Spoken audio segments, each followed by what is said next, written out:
Well, hello, my brothers, and welcome to week 3 of this month's Narrow Road. We're focusing on temperance, and that means this week we're focusing on temperance with our children. Guys, we always have to keep in mind that whatever our children see us doing, whatever we're acting like, whatever uh, emotions we let fly or let go, they're going to see and they're going to imitate in their life, whether they know it or not. I can't tell you how many times when my children have done something that I have, before I even knew it, let words out of my mouth that sounded more like my father than it did me. Something I never wanted to do was to say some of the things that he said to me in anger or in a loss of patience or in frustration.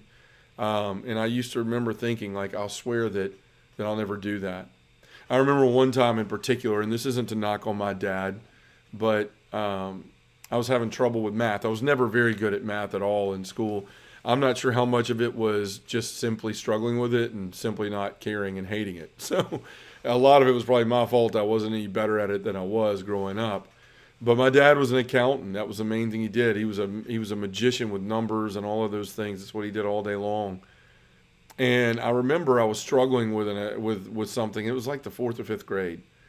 And so I went in there into the den, and he had a ball game on. Well, I waited till commercial, and I said, "Dad, can you help me with this?" And he just kind of quickly looked at it and said, "You got to do this, this, this, and this." And of course, it was way too quick for me to grasp what he was saying. It was kind of half-hearted because he's looking to make sure the game hasn't come back on. And I go into the kitchen, and I sit down, and I'm trying to figure it out.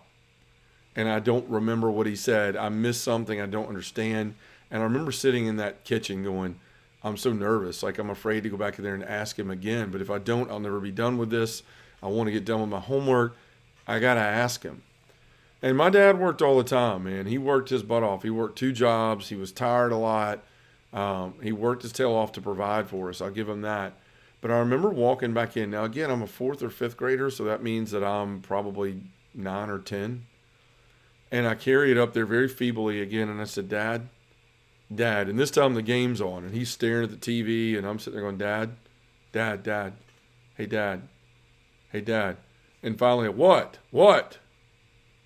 And I said, Dad, I don't understand. I went in there and tried to do it, and I don't understand. He goes, what's the matter with you? Are you on drugs or something? Guys, I haven't forgotten that day ever.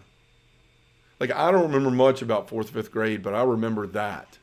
I remember standing there feeling like, why would you ask me if I was on drugs? I'm in fourth grade. Like, I don't even know really what that means. And all I want is your help. And I'm trying to do good and to learn something. And I remember looking at the TV and going, that thing's more important to him than I am. That right now, that ball game, which is probably between 2 teams that he cares nothing about, is more important right now than his son. Guys, it hurt. Like, I still even saying it, it bugs me. And you may think, what a wuss, man. Who cares? But it did. It was one of those moments. It's a wound that was created in me in that moment. I'm not saying that again to just paint my dad in a bad light.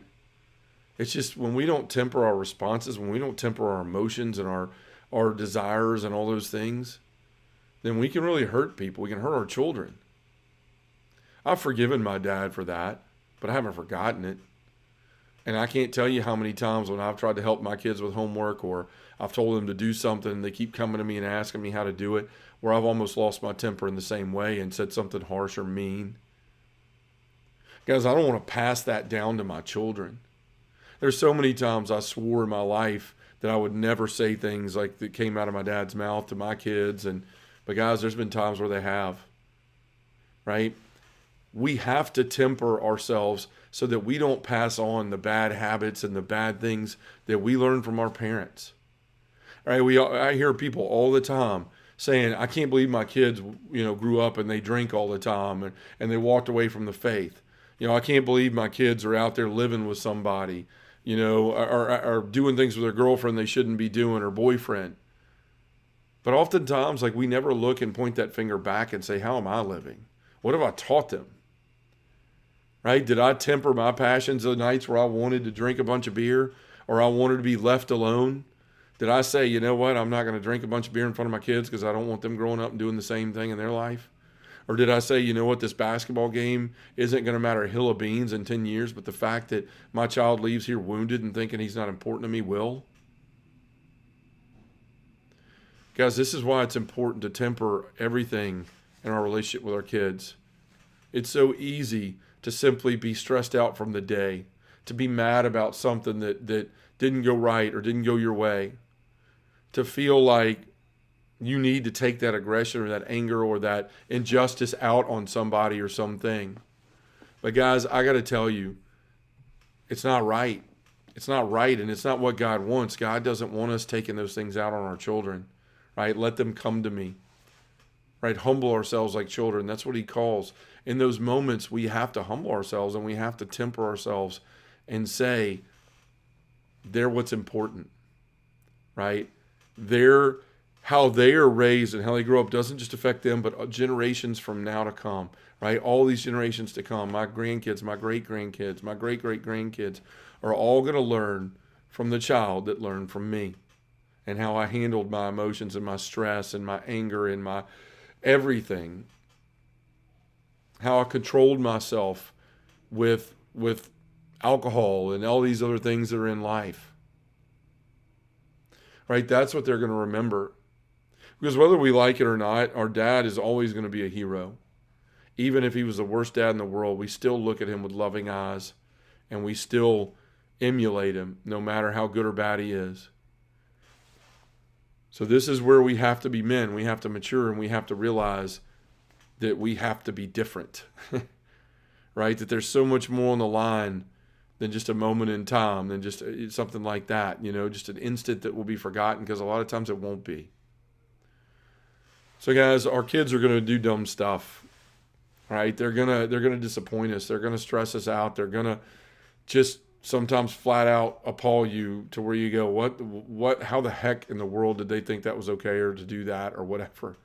How we react to those moments is how they're going to react to them.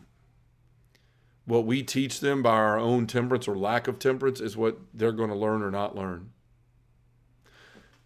When you're looking at this, when you're stressed out, when you're dealing with difficult times, when you feel like you need to rage on everything and everybody around you because of whatever's going on in your life, look at God.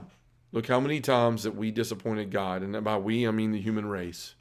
He created us. He desired to be in relationship with us, to have us walking in the cool of the day with him in the Garden of Eden. We messed all that up, and we have messed it up time and time and time again. With the Exodus, right? With just everything I can think of.